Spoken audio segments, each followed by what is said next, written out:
Welcome back to Smart Health, your guide to the future of health and wellness. Today, I'm doing my first solo episode. I got a ton of questions from all of you on Instagram and LinkedIn, and I'm going to be sharing everything from my daily routines as a CEO, founder, and mom of two, how Rootine got started, advice for starting a wellness brand, and so much more. What are your top tips for stress management as a working mom? This is a great question. When it comes to stress, when it comes to burnout, self-care is number one. I was definitely that founder that did all those things, from staying up late to not taking care of myself to not thinking about my nutrition or my exercise. And it really caught up with me. And what I figured out is you can't be your best self. You can't show up ideally at work, you can't show up at home unless you're actually taking care of yourself. So making sure that you're eating well, you're supplementing smart, you are moving every day, you're trying to get outside, you're going for walks, you're paying attention to your cortisol. Those are all really important things for stress management as a working mom. The other two things that I do a lot are being super efficient with my time. So the way that I do that is I do time audits, which basically means that I'll spend a week looking at how I'm spending my time during the day at work and think through what are the things that give me energy, what are the things that maybe take my energy, how can I transform my day so that I'm doing both energy taking and energy giving things, but not ending my day so stressed and so burnt out. And then also thinking about what can be delegated, what is a true priority, and what I can maybe say no to. And that concept of saying no is really hard. And I've learned over time that the more you say no, the better you are at it. People don't necessarily deserve your time. You really need to think about what is the best way to use your time for your business while you're working, and then what is the best way to use your time as a family, as a parent, as a mom when you're at home. And if those things don't align or you're feeling drained, look at what are your priorities, where are you really spending time, and how can you adjust that time to make yourself feel better and show up better as a parent and at work. The third tip that I really have leaned into over the past couple of years is avoiding alcohol.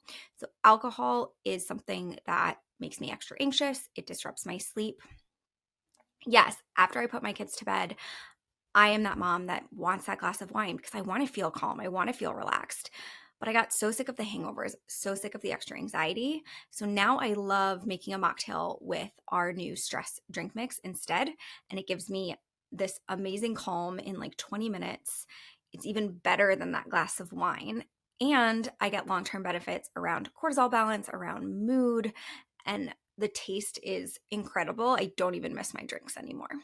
What is my favorite recent health trend? I'm going to pick two on this one. The first is protein, and the second is strength training. And they have similar reasons. So protein is everywhere. People are thinking about, how do I get more protein in my diet? How do I have more protein-filled snacks? And this is amazing because protein is so incredible for so many things, especially for women as they age. So protein helps you feel full longer. It helps with cortisol balance. It helps with muscle building and recovery. And overall, it's just really great to look at and think about for our health. And the strength training is something that I also love that is becoming more popular because it's something that I love to do. And it's something I've done for a really long time, even starting out doing weightlifting while I was on my varsity soccer team in high school, where I started to learn how to use the gym. I was doing Olympic lifts at 16, 17. I was squatting more than my body weight pretty early on, and I just loved that experience in the gym. But as a woman going into college, strength training really wasn't popular. It was cardio, it was this, it was that. And I also found that the times that I was investing more in strength training, I was actually seeing the scale the way that I wanted. I was seeing my body composition looking different. And now I'm in my 30s and I finally understand why. Strength training is so important for weight management. It's how you change your body composition. It's how you make that muscle. And it's also how we protect our bodies as we age as women. It's super important for maintaining good bone health and also learning a little bit more. I'm not at the stage yet, but as we look at middle-aged women and their health, whether it's perimenopause and menopause, there's research that I'm seeing around the benefits of strength training for managing those symptoms instead of the high intensity cardio and kind of focusing more on walking and strength training to manage your hormone levels, manage your cortisol. So those are the two trends that I'm really excited about right now, and I hope they continue. What do meals look like during the week? This is a tough one and something that I am constantly trying to optimize or think about how I can do things better with meals. I'm a mom who really wants to give her kids nutritious dinners, but I'm also okay with the mac and cheese occasionally. If it's a really hectic day, we try to do Bonza mac and cheese instead of the traditional, that's a chickpea pasta. So our kids are getting a little bit extra protein, but it's still not necessarily the most nutritious option. So I aim for balance, but I also aim for nutritious as much as I possibly can. And I do this in a couple of ways. So the first is that I focus on meal planning instead of meal prepping.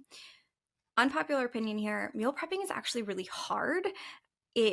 Especially if you have little ones and you're trying to use your weekends to rest and recover from the week. If you're working, you're trying to grocery shop and you're taking care of those little ones, it's really hard to spend 2 hours plus on the weekend cooking and cleaning and prepping all of your meals for the week.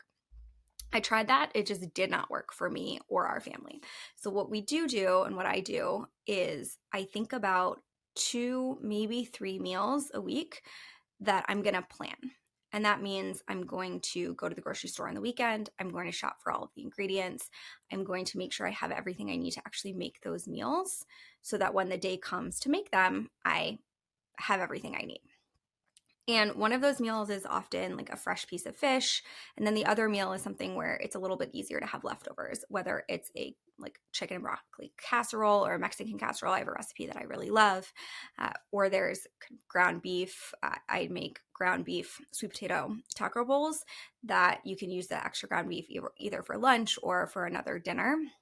And that way we have a couple of meals. Most of the time we're having leftovers. And that keeps us flexible, but also able to get that nutrition in the best way that we can.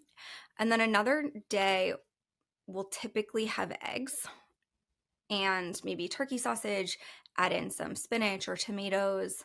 My kids love berries, so we'll make it more of like a breakfast for dinner. It's easy to clean up. It's nutritious, it's high protein, and it makes it easy on the parents too. Plus, I love breakfast for dinner, so it's something fun that myself and the kids can share. And we will order or pick up maybe one other day, and that is okay. We typically try to focus on places that have high nutrient dense foods. Like we love True Food. There's some other restaurants in Nashville, whether it's salads or bowls that we'll be ordering. Try not to make it crazy expensive, but also 2 working parents, sometimes you need that break. And that's kind of how we handle meals during the week. The other thing that I love that I've been playing with recently is ChatGPT for meal planning. So we all have been there. We have our tried and true recipes. We know how to make them, but sometimes that just gets boring. So what I have started doing is actually going into ChatGPT saying, hey, I want 2 meals. I want one of them to be able to be heated up easily. I want them to be kid friendly. I want them to be high protein. I want to mix in seasonal vegetables. Give me some choices. And that just gets me so much further than the searching online, reading through all of the articles. I just get, all right, here's 5, 10 different ideas. And then I can go in, I can kind of make them my own, but it gets me out of my routine a little bit. I'm someone who really does love to cook. I just, at this season in my life, don't have a lot of time to spend hours and hours in the kitchen. But if it's a 30-minute recipe, I can mix it up, mix and match with different ingredients that I have in my kitchen. It adds a little variety, and I can start to get new like recipes that are my go-tos, which is always fun and great to do as well. What is your background and how did you start Rootine? I'll start with growing up and then my career and how it all works together. So as I was growing up, I grew up as part of this household that really valued holistic health as the first line of defense against any issue. So if it looked like I was coming down with the flu, my mom would go to the natural store and get aceclidine, which is a homeopathic remedy for flu symptoms. Similar to things like, oh, if I have a cold, what are the lifestyle changes that I can do to help get better faster? Things like lower dairy, which has the ability to create mucus. So less dairy, no milk, no yogurt when I'm sick, things like that growing up. And supplementation was always a huge part of it as well. Fast forward to college, I kind of went away from a lot of that, as sometimes college kids do. I just got caught up in college life, and I wasn't as into the holistic health. That being said, I was still very much looking for healthy, nutritious meals, as it was something that I had got health issues early on in my life, and food specifically was a huge part of my healing. And so I was still paying attention to that. As I started my career, I was an investment banking analyst. And for those of you who don't know, what investment banking does is we help buy and sell companies. And it's a lot of hours, it's a lot of work, and it's one of the most kind of high stress jobs that you can have right out of undergrad. And my body started breaking down from all that stress. Fatigue, burnout, my gut health issues were returning a little bit. And so I knew that I had to do something. And that's really when I went back to supplementation. And I was so surprised to see how little change had happened since I started really understanding the supplementation world back in middle school, back in high school. And at the same time, I was immersed in the healthcare industry because I was helping all sorts of healthcare companies raise money or move on to their next step through acquisition. And what I was seeing is that all of this technology, all of this data was creating this massive storm of innovation that was allowing for patients to get better faster. It was improving health outcomes, and it was making decisions easier. And I questioned why that didn't exist in the holistic health world, where when I was going into that supplement aisle, I was like, what am I supposed to take? Does this even make sense? Is this what I need? How much should I be taking? Should I be taking it all the time or just occasionally? Answering these questions that so many people have of what do I need? And is it actually working? And a light bulb really went off to say, hey, there has to be a smarter way to do this. We have access to blood testing. We have access to genetic testing. We are never going to be at a time where we have less access to all of sorts of our health data. How can we use this data to make it easier for people to get what they need and figure out if it's working to continuously improve their health routine, their supplement routine, their lifestyle routine, so that ideally there's people getting sick less. So we're using this technology in a more preventative way versus a sick care way. And that's really the why and the how I started Rootine. So I teamed up with a world-renowned biologist, biotechnologist, Dr. Daniel Wallerstoffer, and together we founded Rootine to create this smart supplement system to make it easier for you to get exactly what you need, targeted to your body, and use testing and your wearables to continuously improve your routine and make sure it's working for you. Why did you become a founder? This is a great question. Being a founder is a hard job. And the reason I did it is because I saw this personal problem that I just talked about, where it was deeply personal. It felt like I had the knowledge and the ability to solve it, and I just couldn't get it out of my head. And I really wanted to be working on something that made an impact in people's everyday lives. And now, even through the ups and the downs, through the constant challenges that is being a founder, that is running a startup, I get so excited to wake up every day and to immerse myself in this industry around holistic health, around supplementation, just overall well-being, learn about it, share about it, and then also build products that are truly innovative to help people. We started with our Smart Multivitamin, which is custom dosed to you based on your biological data, which just wasn't something that existed. We were so far ahead of the rest of the industry. At that point, people were taking surveys to figure out like what supplements should we take, not looking at your blood, not looking at your hormones, not looking at your genetics. And fast forward a few years from there, we saw that especially women in their 30s, 40s, 50s plus were being so underserved in the supplement industry. The products were either medication, habit forming, not looking at the root cause of what was going on with a lot of health concerns like stress, brain fog, sleep issues, gut issues, skin issues, or the supplementation was not effective, it wasn't science backed, people weren't investing in clinical trials, or the brands were being built for Gen Z or the menopause age. And there was this massive gap and massive need for new products that were both convenient, easy to take, and that actually worked. And so that's why we're so excited to launch these new adaptogen drink mixes as well. And something else that I just get excited about waking up every day is to continuously build these new products and invest in R&D and bring solutions to the market that really work for people and our target customer. Who has been your favorite podcast guest and why? I love this question. We started the podcast about a year ago. This is 34 episodes in, and we've had so many great guests, from founders to investors to experts, and I cannot pick just one. So we'll go kind of category by category. So on the founder side, I absolutely love my interview with Joanna Strober of MIDI Health. I think what they're doing is so needed in the perimenopause and menopause space. It is a category that I'm not in yet, but I know that it's coming. Every single woman is going to go through that, the hormonal changes at some point. And so I love how they're bringing education. They're using their platform to break the taboo, and they're really helping women, because this is a health issue or health concern that people just don't talk about. And so many people are experiencing so many symptoms that can be supported and improved through various interventions that MIDI is really bringing. So I love her mission. I love her as a founder. I think she's done an absolutely great job with MIDI. And the second one there too is Tara from Rupa Health.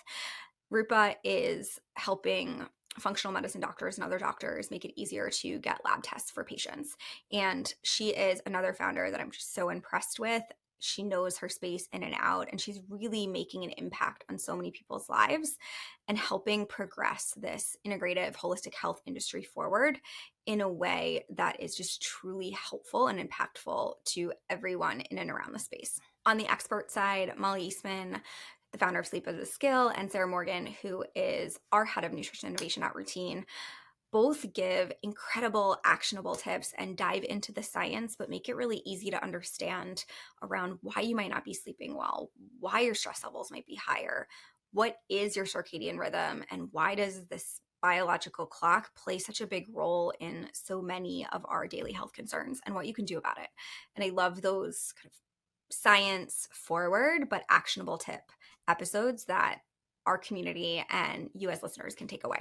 What is your morning routine with two littles? This varies day to day. I don't have a huge morning routine, as a lot of wellness folks will.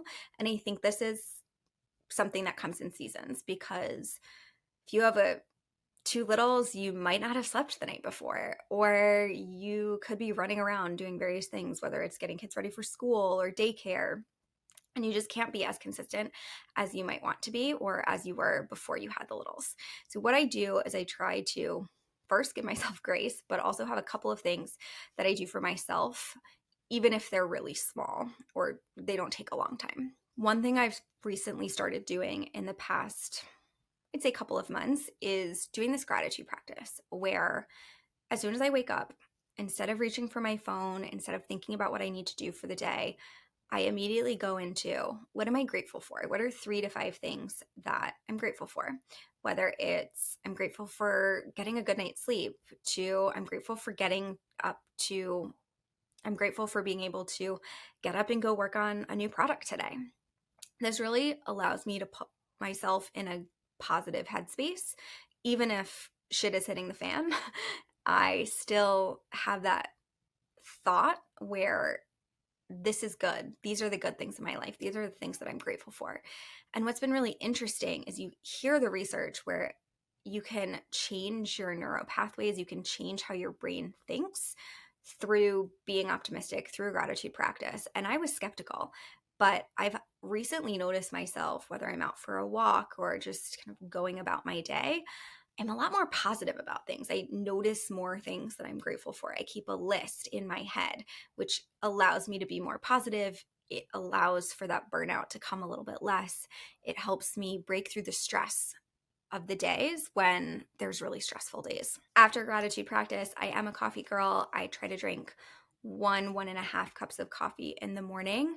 And I also hydrate first thing. So I love my Element, either grapefruit or raspberry. I do a half or a full pack depending on what my day is going to look like, and do 40 ounces of water and try to get that in first thing in the morning. And then from there, it's kind of chaotic.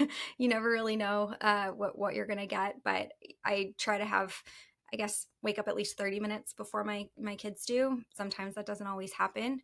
So I take those 30 minutes, do gratitude, have some coffee, start my hydration, and then the rest of the day starts. And sometimes that's getting kids off to school and then doing a work sprint before taking a little break and maybe doing a walk and then going back into work.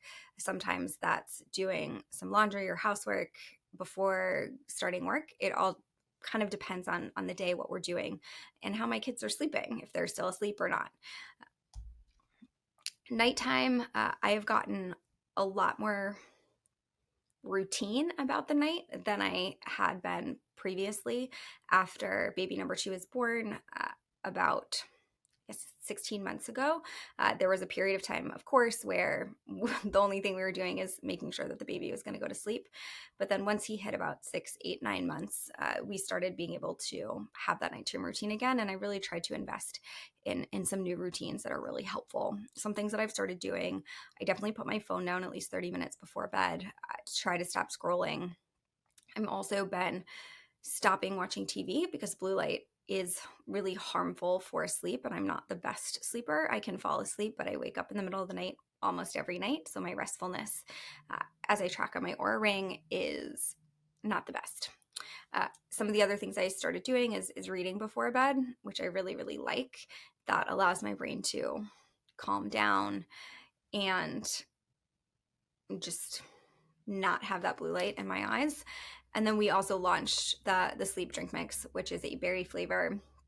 So I've started making my sleep time mocktail melatonin free, because melatonin is not something that agrees with me. Every time I've taken melatonin in the past, I get crazy dreams, wake up feeling super groggy, and can't really get anything done the next day. It's kind of like I was medicated.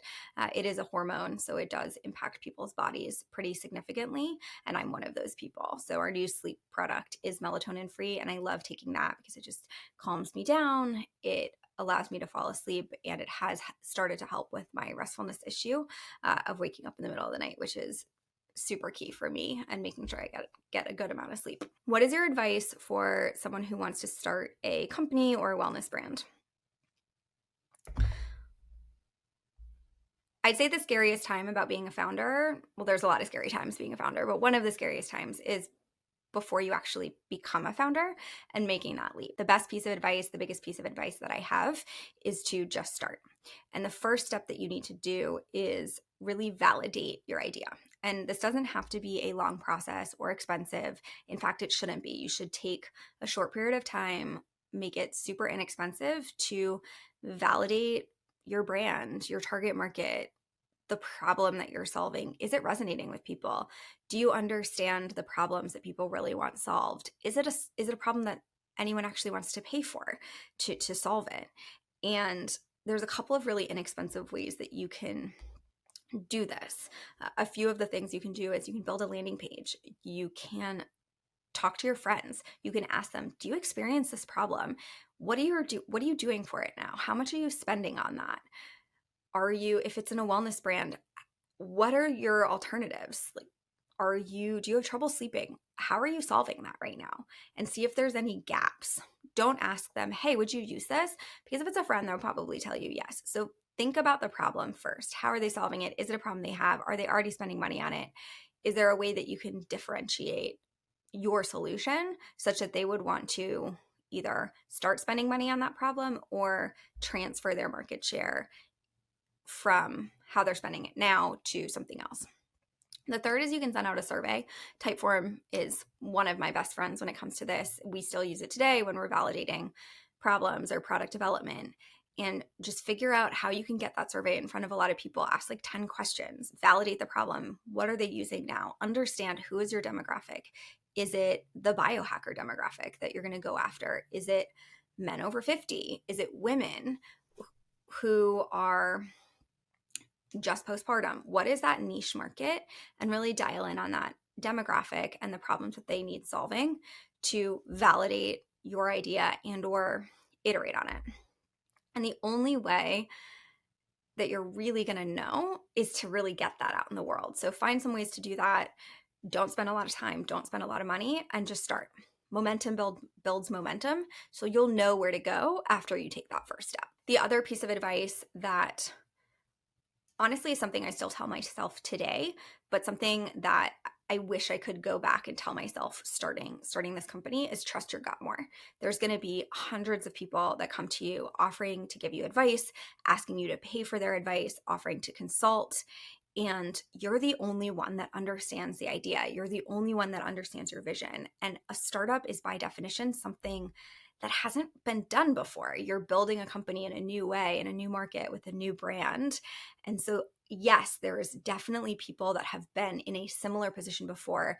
Take that knowledge in, but be really careful about trusting them instead of trusting your gut. So the thing that you have to do is understand all of the advice and then filter that through your vision, your gut, your understanding of the problem, your understanding of the demographic and your target customer, and then make that decision from there. So the advisors are important, consultants are important, but always make sure to trust your gut when you're thinking about how to solve the problem and how to build the brand. What is your favorite part of being a founder? This is a great question. There's a lot of things that I love about being a founder. There's a lot of things that are hard about being a founder, but we'll stay on the positive for this one. A couple of things that I love building a team and being able to create a leadership team of experts, multidisciplinary across clinical, across product, across marketing, and create a culture that really facilitates great work and enabling people to be in their own wellness eras where we're still focusing on self-care. How are we supporting people to avoid burnout in a startup ecosystem? And just cultivating that team is something that I really love doing. I also love being able to wake up every day and have an impact. We talked about this a bit, but being able to do something that is impacting people's lives, whether it's our emails or educating people in a way that they are able to take better care of themselves, to our products, being able to support people when they need it. And especially our new products that are so good, they taste amazing and they work in like 20 minutes. So it's this in the moment solution. You're dealing with extra stress, you have extra anxiety, you're having trouble sleeping. To have that solution that's just so immediate is so amazing to be able to go out and do. Plus, it's something where I am so integrated in my life in the health and wellness industry. Everything I do, from the content I create online to being a digital creator and sharing education on social, to writing about the industry on LinkedIn, to what I do in my day-to-day. How do we solve the problems? Where are the demos? What workout classes are they going to? I am the market in a sense, and I know the market so well. And it's something that I love just waking up and doing every single day. And I'm so grateful that I get to do that. A couple other things that I love about being a founder and are more qualities that I always recommend that you have if you're going to go into the startup world is just a constant curiosity and constant learning. I'm someone who loves to learn. I will get so curious about every aspect of everything that we do. And I just am able to jump in and learn every single day. And that is so fulfilling. It's also so necessary as a founder because you are touching every single part of the business. And it also is more of a show than a tell for your team. So we're working on big problems. We're trying to build market share. We're doing things differently. There's gonna be roadblocks. There's gonna be brick walls. And so how do you figure out how to get around those? What are the hacks or the solutions? How can you be creative? What are you doing that doesn't scale to really make a difference and make change? And those are the things that I just love to do every single day. Okay, a couple more questions. Here's another one. What are your favorite high protein snacks?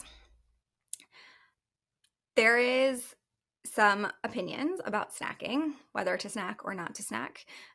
I am someone who really likes my afternoon snack. It just helps fuel me throughout the day. And I've been focusing on higher protein snacks recently. Chomps and string cheese is one of my favorite high protein snacks, and I'll do that probably 4 days a week. I also love hard boiled eggs. I'm also someone who loves kind of peanut butter protein ball bites, and I'm also loving what I'm calling my protein drinks. So I do coconut milk with chocolate protein powder and just mix that up with a frother. And I'll have that a couple afternoons as well, especially after I do my strength training to get in my extra protein. What supplements do you take? Being a founder of a supplement brand, I take a lot of ours. So I take our Smart Multivitamin, where I'm completely dose based on my biological data and my hormones. And I'll also redo lab testing to make sure that that formula is correct for me at the given time or season in my life.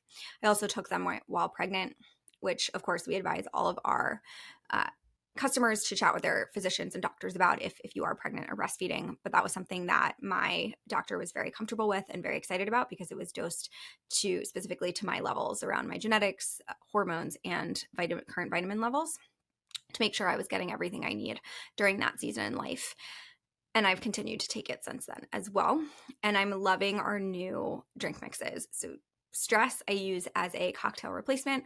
I'll typically mix up a mocktail after my kids go to bed and just use that time to relax. I feel it in like 20 minutes. Sometimes it's so strong that it puts me to sleep as well.